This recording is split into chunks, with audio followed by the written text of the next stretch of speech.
नमस्कार दोस्तों, स्वागत है अपनी YouTube channel top trending GK में। दोस्तों आज जो आपके 27 जनवरी को रेलवे एनटीपीसी का एग्जाम हुआ प्रथम पारी में, जिसमें जो जीके के टोटल 40 सवाल पूछे गए थे, तो एग्जैक्ट हो वो यहाँ पर सारे सवाल मिल चुके हैं। और आज जो आपके जीके के सवाल पूछे गए काफ़ी ईजी क्वेश्चन है। आज तक जितने भी सेट में आपके एग्जाम हुए हैं, ये सेट मेरे को बहुत ज़्यादा ईजी लगी है। बाकी आप कमेंट करके बताना कि आपके अकॉर्डिंग ये सेट कैसी रही है, क्योंकि आज जो भी सवाल पूछे गए हैं 60% क्वेश्चन जो जीके के अपने एक्स्ट्रा फैक्ट और रिपीटेड एनटीपीसी पूछे हुए सवाल है। बने रहिएगा वीडियो के एंड तक। इन सभी क्वेश्चंस को एक्स्ट्रा फैक्ट सहित कवर करने वाले, क्योंकि एक्स्ट्रा फैक्ट से बहुत से सवाल पूछे जा रहे हैं।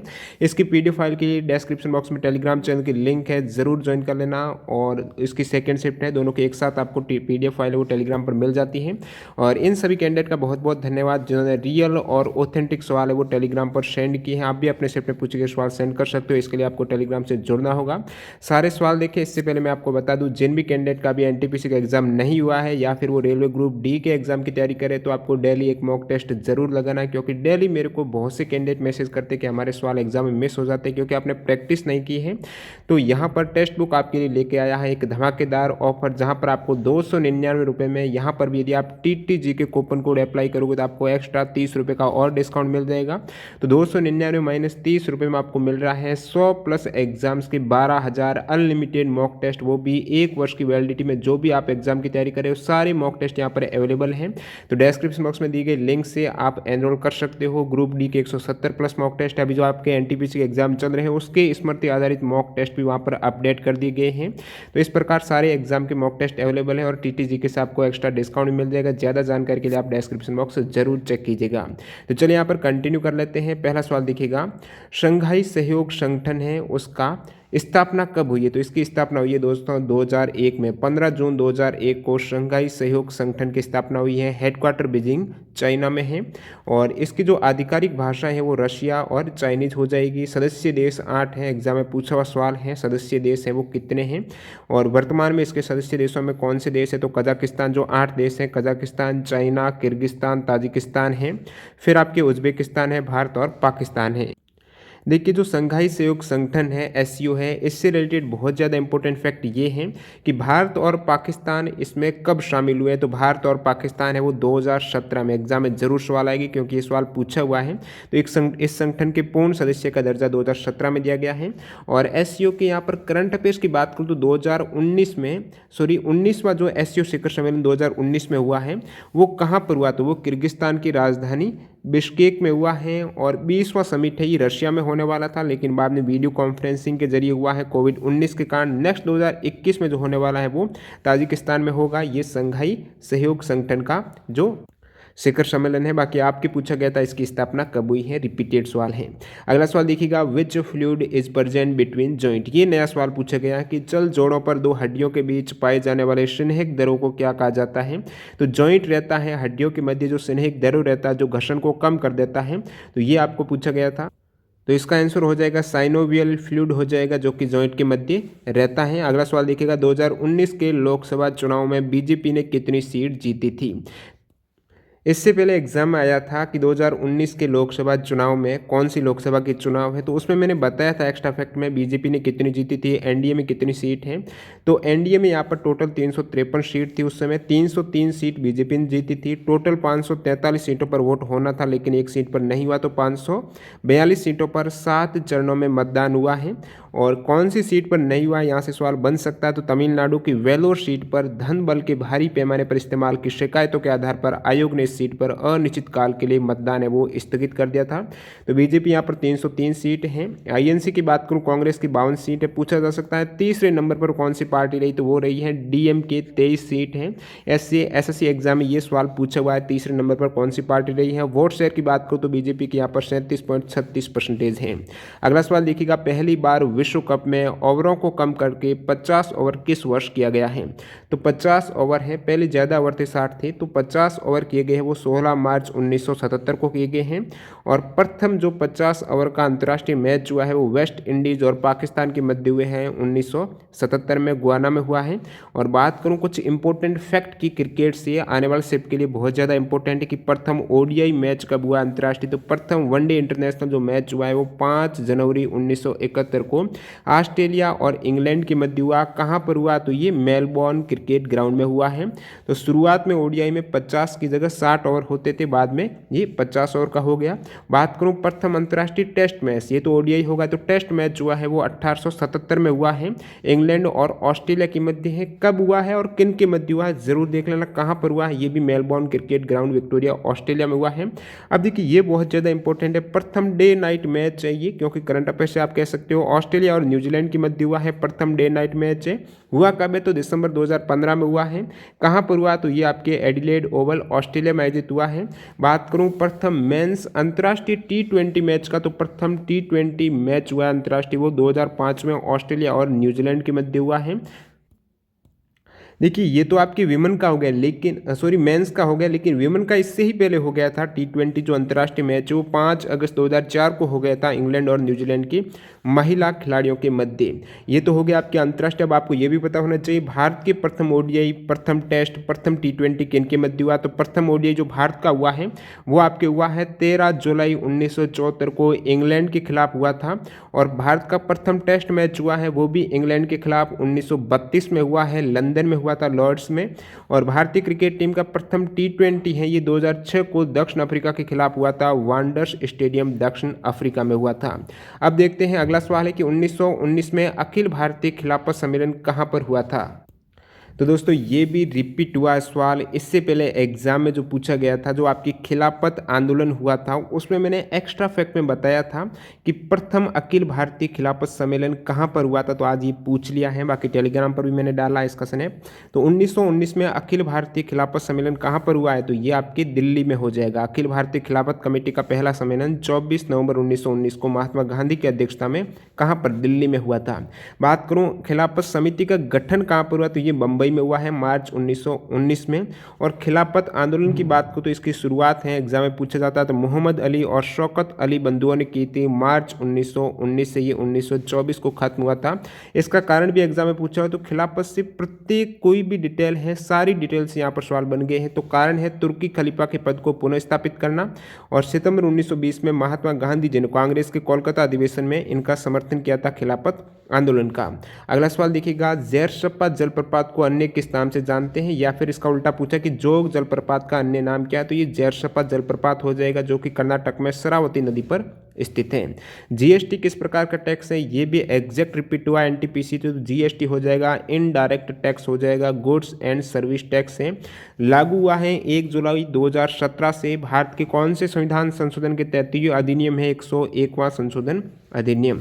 अगला सवाल देखिएगा, 3 चैम्बर युक्त हृदय वाला जीव कौन सा है? तो ये आपके ऑप्शन में था सेलामेंडर है, और ये 3 चैम्बर युक्त हृदय वाला जीव हो जाएगा। 3 चैम्बर युक्त हृदय वाले जीव में कौन से आ जाते हैं? एक तो एम्फीबियन आ जाते हैं, जो ओवेजर रहते हैं उनका हृदय है वो 3 चैम्बर होता है।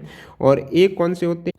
जो रेप्टाइल्स होते हैं, मोस्ट रेप्टाइल्स हैं उसमें 2 यहाँ पर एट्रिया और 1 वेंट्रिकल रहता है, मतलब 3 चैम्बर रहता है। और ओवेजर का हृदय 3 चैम्बर में। अन्य कौन से उदाहरण आ जाते हैं? अन्य में आपके फ्रॉग आ सकता है, जैसे कि ये 3 चैम्बर में। एक तो सैलामेंडर हो गया जो भी एम्फीबियन है, और अन्य आपके टॉर्ट्स यानी फ्रॉग्स हो गए, ये सभी आपके 3 चैम्बर हैं। अब देखिए इससे पहले एग्जाम आया था एनटीपीसी का कि फिश का हृदय कितने चैम्बर का होता है? तो मैंने बताया था 2 चैम्बर, और कुछ अन्य उदाहरण भी बताए थे 3 चैम्बर 4 चैम्बर किसके हैं।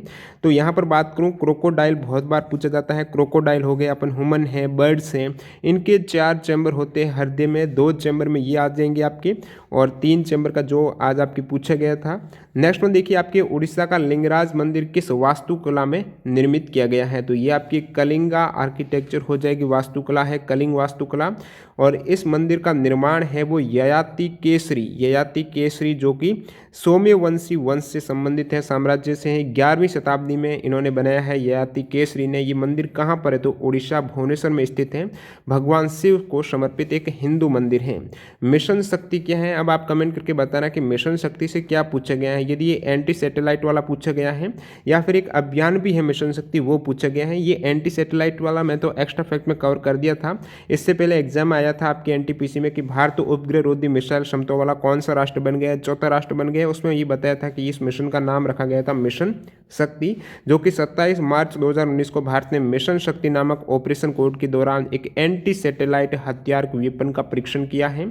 और ऐसा करने वाला भारत बन गया है चौथा राष्ट्र। मतलब इससे पहले ये कारनामा है वो यूएस, रशिया और चाइना कर चुके हैं। यदि बात करूं मिशन शक्ति अभियान की, तो ये उत्तर प्रदेश मुख्यमंत्री योगी आदित्यनाथ ने महिलाओं बालिकाओं की सुरक्षा एवं सम्मान के लिए मिशन शक्ति अभियान संचालित करने हेतु जागरूकता पर बल दिया है। तो आप कमेंट करके बताना क्या ऑप्शन थे इसमें। फिर एक आपके पूछा गया है, डिट्टो रिपीट हो गया कि सेंट्रल असेंबली बम कांड किसने किया है? तो 8 अप्रैल 1929 को भगत सिंह और बटुकेश्वर दत्त ने दिल्ली असेंबली में बम फेंके थे। इससे पहले एनटीपीसी में 2 सवाल आ चुके, एक तो ये एग्जैक्ट आया था, एक आया था कारण क्या है बम कांड करने का। तो पब्लिक सेफ्टी बिल और ट्रेड डिस्प्यूट्स बिल के विरोध में, जो एक मजदूर विरोधी बिल थी, और इनके विरुद्ध जो मुकदमा चला था उनका नाम पूछा जा सकता है आने वाले सेट में, तो ये लाहौर षड्यंत्र हो जाएगा। अगला सवाल देखिएगा, पटना कलम एक क्या है? तो पटना कलम क्या हो जाएगी? चित्रकला की शैली का नाम है, भारतीय चित्रकला शैली पटना कलम है, जो कि बिहार में है। स्पेशली ये 18वीं और 19वीं सदी में इसके प्रमुख केंद्र रहे हैं पटना, दानापुर और अर्रा। और पटना कला शैली के प्रमुख चित्रकार महादेव लाल हैं। निम्न में से किसे वायु प्रदूषण कालिक शूट के नाम से जानते हैं? तो वायु प्रदूषण कालिक है, ये नया सवाल आया है। तो इसमें आप कमेंट करके बताना क्या ऑप्शन थे। जो हाइड्रोकार्बन रहते हैं उसके अधूरे दहन से उत्पन्न अशुद्ध कार्बन कणों का द्रव्यमान रहता है, जिसे कालिक बोला जाता है। वायु प्रदूषण का एज ए स्मोक टाइप रहता है ये। अगला सवाल देखिए, सुभाष चंद्र बोस ने स्वतंत्र भारत की अस्थायी सरकार का गठन कहां पर किया? तो ये सिंगापुर में किया है। 21 अक्टूबर 1943 में सुभाष चंद्र बोस ने आज़ाद हिंद फौज के सर्वोच्च सेनापति की हैसियत से सिंगापुर में स्वतंत्र भारत की अस्थायी सरकार आज़ाद हिंद सरकार की स्थापना की थी सिंगापुर में। एक ये सवाल आपके पूछा गया है, शलाका और शंकु कोशिकाएं किस में पाई जाती हैं? ये एसएससी में हाल ही में 2020 के एग्जाम में पूछा हुआ सवाल है, 2 बार मैंने कवर किया इसको। तो शलाका और शंकु कोशिकाएं हैं ये आपके आंखों के दृष्टिपटल, जो रेटिना रहती है दृष्टिपटल, आपके ऑप्शन में नेत्र था, आंख था, वो आपको करेक्ट करना है, उसमें ये सेल्स पाई जाती हैं। अब देखिए ये सेल्स है किस प्रकार की? तो ये प्रकाशग्राही कोशिकाएं हैं, 2 अलग अलग है। रॉड सेल हो गई, दोनों ही प्रकाशग्राही हैं। तो रॉड सेल का क्या कार्य रहता है? शलाका कोशिका का जो अंधेरे में देखने के लिए संवेदी कोशिका रहती है, जिसमें रोडोप्सिन नामक वर्णक पाया जाता है। और जब तेज प्रकाश हो जाता है तो रंगों का विभेद करने के लिए, बहुत ज़्यादा तेज प्रकाश में देखने के लिए शंकु कोशिकाएं हैं, ये प्रकाश संवेदी हैं और इसमें आयोडोप्सिन नामक वर्णक पाया जाता है। दोनों में वर्णक कौन सा पाया जाता है ये भी आप देख लेना। अगला सवाल देखिएगा, निम्न में से आग्नेय शैल कौन सी है? कमेंट करके बताना इसमें क्या 4 ऑप्शन थे। तो ये रिपीटेड सवाल है, इससे पहले भी एग्जाम में आग्नेय शैल से आया हुआ सवाल है, तो उसमें मैंने ये सारे एक्स्ट्रा फैक्ट बताए थे। आग्नेय शैल कौन सी हो जाती है? इसका निर्माण ज्वालामुखी उद्गार से निकले मैग्मा और लावा के ठंडे होकर जमने से होता है और इसको प्राथमिक चट्टान भी कहा जाता है। इसके उदाहरण में आपके आ जाते हैं ग्रेनाइट है, बेसाल्ट है, पेग्माटाइट है, बिटुमिन्स है, ये इसके कुछ प्रमुख उदाहरण हो जाएंगे। और कौन सी चट्टानें होती है? तो और अवसादी शैल होते हैं, कायांतरित शैल होते हैं। तो अवसादी में उदाहरण बात करें तो बलवा पत्थर, चूना पत्थर, कोयला, डोलोमाइट, शैल चट्टान, संपीड, लिग्नाइट, ये अवसादी हैं। कायांतरित का मतलब आग्नेय और अवसादी से ये रूपांतरित होकर बनी हुई है। तो आग्नेय से जो कायांतरित चट्टान बनती है, तो ग्रेनाइट जैसे कि आग्नेय है, उससे बन गई नीस, जो एक कायांतरित चट्टान हो गई। और बेसाल्ट है, ये आग्नेय है, इससे बन जाएगी शिस्ट, ये कायांतरित है। इसी प्रकार अवसादी से कायांतरित आप देख सकते हो। अब देखिए एग्जाम में पूछा हुआ सवाल है टीसीएस कंपनी ने कि बैथोलिथ है, ये क्या है? तो ये आग्नेय चट्टानी पिंड है, बैथोलिथ, लेखोलिथ और फैकोलिथ। राष्ट्रीय राजमार्ग विकास परियोजना के अंतर्गत ईस्ट वेस्ट कॉरिडोर कहाँ पर है? इससे पहले एनटीपीसी में आया था ईस्ट वेस्ट जो कॉरिडोर है, नॉर्थ साउथ और ईस्ट वेस्ट, इनका जो मध्य बिंदु रहता है ये कहाँ पर मिलते हैं? जो आया था झांसी आपके करेक्ट था, जंक्शन का, नॉर्थ साउथ ईस्ट वेस्ट का। तो आज पूछ लिया है कि जो ईस्ट वेस्ट कॉरिडोर है ये कहाँ से कहाँ तक है? तो ईस्ट वेस्ट कॉरिडोर है पोरबंदर से लेकर सिलचर तक, जो गुजरात पोरबंदर से असम सिलचर तक हो जाएगा, जो NH27 से होते हुए पोरबंदर, राजकोट, समख्याली, राधनपुर, कोटा, झांसी, जहाँ पर ये जंक्शन पॉइंट है झांसी साउथ और नॉर्थ साउथ और ईस्ट वेस्ट कॉरिडोर का।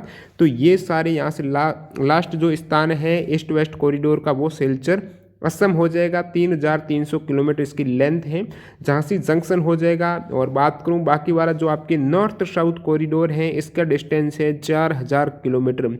ये कहां से कहां तक है? नॉर्थ में ये हो जाएगा आपके श्रीनगर और साउथ में हो जाएगा कन्याकुमारी, कोच्चि तक ये चलता है। इस प्रकार नेशनल हाईवे 44 से होता हुआ श्रीनगर से कोच्चि तक। फिर आपके ये फिर रिपीट हुआ सवाल, बांस, भोजपत्र वृक्ष, शीशम, सागवान किस वन में पाए जाते हैं। देखिए इसमें मैं बात करूं स्पेशली जो सागवान है, शीशम है, ये तो आपके हो जाएंगे उष्ण कटिबंधीय पर्णपाती वन, आर्द्र पर्णपाती। देखिए उष्ण कटिबंधीय पर्णपाती में भी आर्द्र और शुष्क होते हैं, तो ये आर्द्र पर्णपाती वन हो जाते हैं। शुष्क पर्णपाती में तेंदु, पलास है, अमलतास, बेल, खैर, धावड़ा है। और उष्ण कटिबंधीय कांटेदार में बबूल, बेर, खजूर, ये कांटेदार है। उष्ण कटिबंधीय सदाबहार और अर्ध सदाबहार में रोजवुड है, ये इनकी प्रजातियां हो जाएगी। यूनाइटेड नेशंस के 9वें महासचिव किस देश के हैं, ये भी रिपीटेड सवाल है, इससे पहले एग्जाम आया था। 8वें महासचिव हैं बान की मून, वो किस देश से थे, तो आज पूछ लिया है 9वें, तो 8वें तो साउथ कोरिया के। 9वें यानी वर्तमान में जो महासचिव हैं वो है एंटोनियो गुतेरेस। मैंने एक्स्ट्रा फैक्ट में बताया कि ये पुर्तगाल से हैं। और उनसे पहले 7वें कौन थे, तो घाना देश से थे। कोफी आनंद प्रथम है, जो एग्जाम में पूछा हुआ है, तो ट्राइग्वे लाई है, वो प्रथम थे। केंद्र राज्य संबंध को फिर से व्याख्या करने के लिए अप्रैल 2007 में आयोग के सुझाव देने के लिए नियुक्त आयोग का प्रमुख कौन था, मतलब यहाँ पर पूछा है जो पुंछी आयोग है उनके अध्यक्ष कौन थे, तो आपका आंसर हो जाएगा मदन मोहन। ये अध्यक्ष थे, जो उच्चतम न्यायालय के पूर्व प्रधान न्यायाधीश हैं, न्यायमूर्ति मदन मोहन है, वो पुंछी आयोग के अध्यक्ष नियुक्त किए गए थे अप्रैल 2007 में केंद्र राज्य संबंध को फिर से व्याख्या करने के लिए। अब देखिए एग्जाम में पूछा जाता है कि केंद्र राज्य संबंध से संबंधित कौन सी समितियां हैं, तो ये पुंछी आयोग हो गया, राजमन्नार समिति हो गया। तो राजमन्नार समिति के अध्यक्ष कौन थे, ये भी पूछा जा सकता है, तो पीवी राजमन्नार है, नाम से ही है, जो कि 22 सितंबर 1969 को इसका गठन हुआ था। और ये भी एक समिति है कि 1966 में प्रशासनिक सुधार आयोग गठित किया गया था। तो प्रशासनिक सुधार आयोग ने केंद्र राज्य संबंध है इनके अध्ययन और सुझाव हेतु किनकी अध्यक्षता में एक दल गठन किया था, तो ये MC सीतलवाड़ की अध्यक्षता में किया था। एक सरकारी आयोग का पूछा जाता है, तो 1983 में इसका गठन हुआ है, किनकी अध्यक्षता में, तो रणजीत सिंह सरकारिया, किनकी, रणजीत सिंह सरकारिया की अध्यक्षता में। तो ये केंद्र राज्य के बीच जो शक्ति है संबंध रहते हैं उनसे संबंधित आयोग हैं, समितियां हैं, ये जरूर देख लेना एग्जाम में। संपत्ति का अधिकार क्या है, रिपीटेड सवाल है, बहुत बार बता चुका हूँ। विधिक अधिकार है, कानूनी अधिकार है। 44वें संविधान संशोधन 1978 के द्वारा मौलिक अधिकार से ये विधिक अधिकार में परिवर्तित कर दिए गए हैं। और 44वें संविधान संशोधन से पहले ये आर्टिकल 31 और 19F के अंतर्गत मौलिक अधिकार थे, अभी फिलहाल ये विधिक अधिकार है। कौन से आर्टिकल में अब रखे गए, तो आर्टिकल 300 क में ये रखे गए हैं संपत्ति का अधिकार। एक आपके सवाल पूछा गया था 2016 में भारत की प्रजनन दर कितनी है, फर्टिलिटी रेट है, वो पूछी है। TFR कितनी है भारत की, तो 2016 में भारत की जो प्रजनन दर है वो आपकी हो जाएगी यहाँ पर 2016 में 2.3 पर आ गई है। 2011 में जो भारत की प्रजनन दर थी वो 2.4 थी, तो ये घट गई है जनगणना 2011 से। 2016 में ये घटकर 2.3 आपको करेक्ट करना था, और भारत सरकार का लक्ष्य है इसे घटाकर 2.1 पर लाने का। देखिए प्रजनन दर होती क्या कि एक महिला के संपूर्ण प्रजनन काल में जितने बच्चे पैदा होते हैं उससे ही उस स्त्री की कुल प्रजनन दर बोला जाता है। अभी 2.3 का मतलब एवरेज 2.3 होते हैं, तो प्रजनन काल में जितने बच्चे होते हैं एक महिला की, वो प्रजनन दर है। तो भारत का लक्ष्य 2.1 पर लाने का है। 2011 में 2.4 थी, अभी 2.3 है 2016 के अकॉर्डिंग। भारत में सबसे कम कुल प्रजनन दर है वो जैन धर्म की है, और भारत में सबसे अधिक जो प्रजनन दर है वो किस राज्य की है, तो वो बिहार की है, 3.3 हो जाएगी। अगला सवाल देखिए कि यहाँ पर भारत में वायु प्रदूषण को रोकथाम अधिनियम कब लागू हुआ था, मतलब वायु प्रदूषण निवारण और नियंत्रण अधिनियम है, और ये 1981 वाला हो जाएगा। पूछ ले कि जल प्रदूषण निवारण एवं नियंत्रण अधिनियम है, तो ये 1974 हो जाएगा। नेक्स्ट में देखिए ये रिपीटेड सवाल है, विधवा पुनर्विवाह अधिनियम किसके शासनकाल में लागू हुआ है, मैं बता चुका हूँ, NTPC में आया हुआ सवाल है। इससे पहले NTPC में ये भी आया था आपकी, एक तो ये विधवा पुनर्विवाह आ गया, और फिर ये आया था दहेज निषेध अधिनियम, उसमें ये सारे फैक्ट मैंने कवर किए थे, आप देख लेना PDF में चाहिए। तो विधवा पुनर्विवाह अधिनियम है, इस समय भारत का गवर्नर जनरल थे लॉर्ड कैनिंग, और ये अधिनियम 1856 वाला है, 26 जुलाई 1856 को लागू हुआ था। अब देखिए सती प्रथा बहुत बार एग्जाम आता है, तो उस समय सती प्रथा का अंत हुआ था, तो गवर्नर लॉर्ड विलियम बेंटिक की सहायता से हुआ है। 1829 में कानून बताकर यहाँ पर सती प्रथा का उन्मूलन है वो राजा राम मोहन राय के प्रयासों से है, उस समय गवर्नर थे, बेंटिंग थे। और दहेज निषेध अधिनियम पारित हुआ था 1 मई 1961 को। अगला सवाल देखिए यहाँ पर 2018 में किस राज्य के लोगों की सबसे अधिक प्रति व्यक्ति आय है, रिपीटेड सवाल है। तो गोवा की सबसे अधिक प्रति व्यक्ति आय है, ये दिल्ली पुलिस में आया था सवाल है एग्जैक्ट। तो गोवा की प्रति व्यक्ति आय है कितनी, तो 4,58,000 हो जाएगी इंडियन रुपीज़ के अकॉर्डिंग। सेकंड दिल्ली की है, उसके बाद सिक्किम की है। बिहार की सबसे कम प्रति व्यक्ति आय है 43.8 हज़ार रुपये। अगला सवाल देखिए, कराई क्या है, CRY मतलब चाइल्ड राइट एंड यू, बाल अधिकार और आप एक गैर सरकारी संगठन हो जाएगा। और इसमें पूछा था कराई संगठन है क्या, तो ये आपकी ऑप्शन हो जाएगा। सभी बच्चों के लिए खुशहाल बचपन सुनिश्चित करने की दिशा में काम करता है। संस्थापक है रिपन कपूर। नेक्स्ट में देखिएगा सवाल नंबर 27, कौशल अंग काशी वज्जी क्या है, तो ये 16 महाजनपद हैं, उनमें नाम है कौशल अंग काशी वज्जी। अन्य नाम भी बता दूं, उनकी कैपिटल से अक्सर सवाल पूछे जाते हैं, मैं बहुत बार बता चुका हूं। दिल्ली पुलिस में 3 से 4 सेक्टर में रिपीट हुए थे कैपिटल से। तो महाजनपद काशी हो गया, राजधानी वाराणसी, कौशल की श्रावस्ती, और अंग है ये चंपा, इसकी राजधानी हो जाएगी। चेदी की है शक्तिमती, वश की है कौशाम्बी, कुरु की है, एग्जाम में वस्त पूछा था दिल्ली पुलिस में, एक वज्जी पूछा था। तो वस्त की राजधानी कौशाम्बी है, वज्जी की है वैशाली, कुरु की इंद्रप्रस्थ है, पांचाल की अहिस्त्र है, मत्स्य की विराटनगर है, बहुत ज़्यादा इंपॉर्टेंट है आने वाले शिफ्ट के लिए। सुरसेन की राजधानी क्या है, मथुरा। अब अश्मक की पैठान हो जाएगी, अवंती की उज्जैन है, ये भी पूछे हुआ सवाल है आपके टीसीएस में। गांधार है, इसकी राजधानी तक्षशिला, कंबोज है हाटक, वज्जी वैशाली, मल की कुशीनगर, मगध की गिरिव्रज है, ये भी काफ़ी इंपॉर्टेंट है। तो ये 16 महाजनपद, इनकी राजधानी। आपको महाजनपद का नाम दिया था, पूछ लिया कि ये है क्या। अगला सवाल देखिए, जो रूबी है, माणिक रत्न है, उनकी संरचना में क्या होता है, तो एल्यूमिनियम होता है। उसका यदि आपको फॉर्मूला पता होगा, ये कह सकते हो Al2O3 और क्रोमियम, तो ये इसकी संरचना में एल्यूमिनियम हो जाएगा। अगला सवाल देखिएगा, बाबरनामा किस भाषा में लिखी हुई है। इससे पहले एग्जाम आया था हुमायूंनामा के लेखक, जिसमें मैंने एक्स्ट्रा फैक्ट में ये एज इट इज़ बताया था कि बाबरनामा वो किस भाषा में लिखी गई थी। अन्य शाहजहांनामा वो किसने लिखी है, तो हुमायूंनामा तो गुलबदन बेगम था उस सवाल का आंसर, जो बाबर की पुत्री है। आज पूछ लिया कि बाबरनामा किस भाषा में लिखी गई, तो आपके हो जाएगा चगताई तुर्की में लिखी गई है बाबरनामा। अन्य नाम है तुजक ए बाबरी, जो कि मुगल साम्राज्य के पहले सम्राट बाबर की आत्मलिखित जीवनी है, उन्होंने अपनी मातृभाषा चगताई तुर्की में लिखी थी। हुमायूंनामा के लेखक हो गया। बात करूं शाहजहांनामा है, तो इनकी जो लेखक है ये इनायत खां है। अकबरनामा अबुल फजल है। पादशाह नामा बहुत बार एग्जाम में पूछा जाता है, दिल्ली पुलिस में आए थे, रचयिता है अब्दुल हमीद लाहौरी। पादशाह नामा के, जिसमें शाहजहां का सरकारी इतिहासकार थे ये। एएलयू की फुल फॉर्म, इजी सवाल हो गया, अर्थमेटिक लॉजिक यूनिट हो जाएगा। एक आपके सवाल पूछा गया, पवन ऊर्जा उत्पादन क्षमता में प्रथम राज्य कौन सा है, तो देश में सबसे बड़ी स्थापित पवन ऊर्जा उत्पादन क्षमता वाले राज्यों की सूची में तमिलनाडु सबसे ऊपर हो जाएगा, उसके बाद आ जाता है गुजरात। पुलित्जर प्राइज कौन देता है, तो पुलित्जर प्राइज है, इसकी शुरुआत 1917 में हुई है, देती है कोलंबिया यूनिवर्सिटी है, यूनाइटेड स्टेट ऑफ अमेरिका में। इससे पहले वो रैपर वाला सवाल पूछा गया था ना, उसके एक्स्ट्रा फैक्ट से। और भारत के 3 पत्रकारों जैसे कि दार याशीन है, मुख्तार खान है, चन्नी आनंदी, तो ये करंट अफेयर्स का हो जाएगा। जो पुलित्जर अवार्ड दिए गए हैं भारत के किन पत्रकारों को, तो इनको दिया गया है।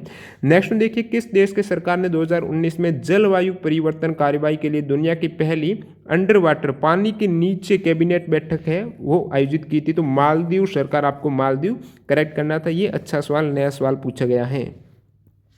फिर आपके ये रिपीटेड सवाल पूछ लिया है, दिल्ली पुलिस में 2 से 3 सेप्टेम्बर में आया था, शायद एनटीपीसी में भी आया था, आप कमेंट करके बताना। अंत्योदय अन्न योजना के तहत बीपीएल परिवारों को कितने किलोग्राम गेहूं है वो दिया जा रहा है, तो बीपीएल परिवारों को जब योजना शुरू की गई थी उस समय तो 25 किलोग्राम प्रति परिवार के अकॉर्डिंग दिया गया था, परंतु बाद में 1 अप्रैल 2002 से बढ़ाकर अभी वर्तमान में ये आपको करना था 35 किलो प्रति माह प्रति परिवार को 2 रुपये पर केजी के अकॉर्डिंग दिया जाता है। इस योजना की शुरुआत कब की गई थी, काफ़ी इंपॉर्टेंट है, तो शुरुआत दिसंबर 2000 में हुई थी।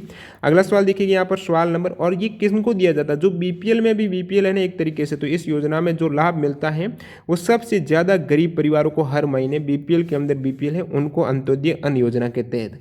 अगला सवाल देखिए, 15 अप्रैल 2019 में भारत ने किस सबसोनिक क्रूज मिसाइल को लॉन्च किया है, तो सबसोनिक क्रूज मिसाइल का नाम है निर्भय। इसको लॉन्च किया गया है 15 अप्रैल 2019 को, और निर्माता है डीआरडीओ टाटा मोटर्स लिमिटेड संयुक्त रूप से। ऑपरेशनल रेंज कितनी है, मारक क्षमता, तो 1000 किलोमीटर तक इसकी मारक क्षमता है। नेक्स्ट में देखिए, केंद्र एवं राज्यों के बीच शक्तियों के बंटवारे के बारे में किस अनुसूची में, तो सभी को पता होगा, अनुसूची पढ़ी होगी क्योंकि यहाँ से सवाल पूछे जा रहे हैं। 7वीं अनुसूची हो जाएगा। इसके अंतर्गत 3 सूचियां हैं, संघ हो गई, राज्य हो गई, संवर्ती हो गई। आ जाए कौन से भाग में है केंद्र राज्य का संबंध, तो संघ और राज्यों के बीच जो संबंध है वो भाग कौन सा हो जाएगा, भाग आपकी 11वां हो जाएगा, आर्टिकल 245 से 263 तक। कौन से ग्रह को स्थलीय ग्रह नहीं कहते हैं, स्थलीय ग्रह कौन सा नहीं है, इस प्रकार ऑप्शन आप बता देना कमेंट करके। बाकी स्थलीय ग्रह होते कौन से, तो सबसे निकटतम सूर्य के सबसे निकटतम ग्रह कौन से हैं, तो ईवीएम है ना, ये ईवीएम, तो तो EVM का मतलब क्या होगा, मरकरी हो गया, फिर आपके ये शुक्र हो जाएगा, वीनस हो जाएगा, और ई यानी अर्थ है, और एक और ग्रह आपके यहाँ पर बीच में MJ है, तो मंगल हो जाएगा आपके ये मार्स वाला। तो बुध, शुक्र, पृथ्वी और मंगल ग्रह हैं जो सूर्य के सबसे निकटतम आंतरिक ग्रह हैं, वो बोला जाता है इन्हें स्थलीय ग्रह, जो मुख्यतः सिलिकेट और धातु से बने होते हैं। 8 ग्रह हैं, 8 ग्रहों का आप ट्रिक मैंने बता दी है। EVM जो मशीनें हैं, बीच में आपको क्या करना है, इस साइड सन हो जाएगा, SUN, बीच में मजे करो। तो EVM यहाँ पर हो गया आपकी ये मार्स हो जाएगा, सॉरी बुध हो जाएगा, मरकरी है, फिर आपके वीनस हैं, अर्थ पृथ्वी हैं, फिर मार्स हैं और जुपिटर हैं, और उसके बाद सैटर्न शनि हो जाएगा, और उसके बाद यूरेनस है और नेपच्यून। तो 8 ये आपके ग्रह हो गए, 8 ग्रह हैं, और ये तो हो गए आपके स्थलीय ग्रह जो सूर्य के सबसे 4 निकटतम हैं। उसके बाद अन्य जो 4 ग्रह हैं ना, वो गैस दानव कहलाते हैं, मतलब उन ग्रहों में मिट्टी पत्थर की बजाय ज़्यादातर गैस होती है, और ये जो 4 ग्रह हैं इसमें ज़्यादातर जो धातु हैं, सिलिकेट सेल हैं, इनसे ये बने होते हैं, तो ये गैस दानव हो जाएंगे जो लास्ट वाले हैं, जुपिटर, सैटर्न, यूरेनस और नेपच्यून। अगले सवाल की ओर बढ़ते हैं, सवाल नंबर 38। ईमेल में स्पैम का क्या मतलब है, कंप्यूटर या ईमेल में स्पैम है, ये भी रिपीटेड सवाल है, मतलब एक साथ बहुत को ईमेल भेज देते हैं विज्ञापन के लिए, कमर्शियल एडवर्टीजमेंट के उद्देश्य से बड़ी संख्या में बल्क ईमेल जो भेजी जाती है ना मैसेजिंग सिस्टम, वही आपके स्पैम हो जाता है। कंप्यूटर में सभी कार्यों को संपादित कौन सा पार्ट करता है, ये ऑप्शन थे देखिए, एक तो आपके मदरबोर्ड था, माउस था, कीबोर्ड था, कंट्रोल यूनिट हो जाएगा जो CPU का पार्ट है, तो CPU के जरिए ही सारे काम होते हैं, तो CPU में कंट्रोल यूनिट है, ALU है और मेमोरी हो जाएगी। फिर अंतिम सवाल देखिएगा जिसका आंसर आपको इजी सा सवाल है, कमेंट बॉक्स में आंसर करना है, सभी कैंडिडेट आंसर कीजिएगा ताकि मेरे को पता चले कितने कैंडिडेट कंटिन्यू देख रहे हैं, आपने इन 40 में से कितने आपके करेक्ट हो रहे हैं। बाकी जिन भी कैंडिडेट का एग्जाम नहीं हुआ, बाकी शिफ्ट ये शिफ्ट आपको कैसी लगी, आपका एग्जाम कब है वो भी कमेंट बॉक्स में बताना। PDF टेलीग्राम चैनल पर मिल जाएगी। विशालतम भूभाग कौन सा है, प्रायद्वीपीय, उत्तरी मैदानी, तटीय मैदान और द्वीप। वीडियो पूरा देखने के लिए बहुत बहुत धन्यवाद। मिलते हैं सेकंड शिफ्ट के वीडियो के साथ। वंदे मातरम, जय हिंद दोस्तों।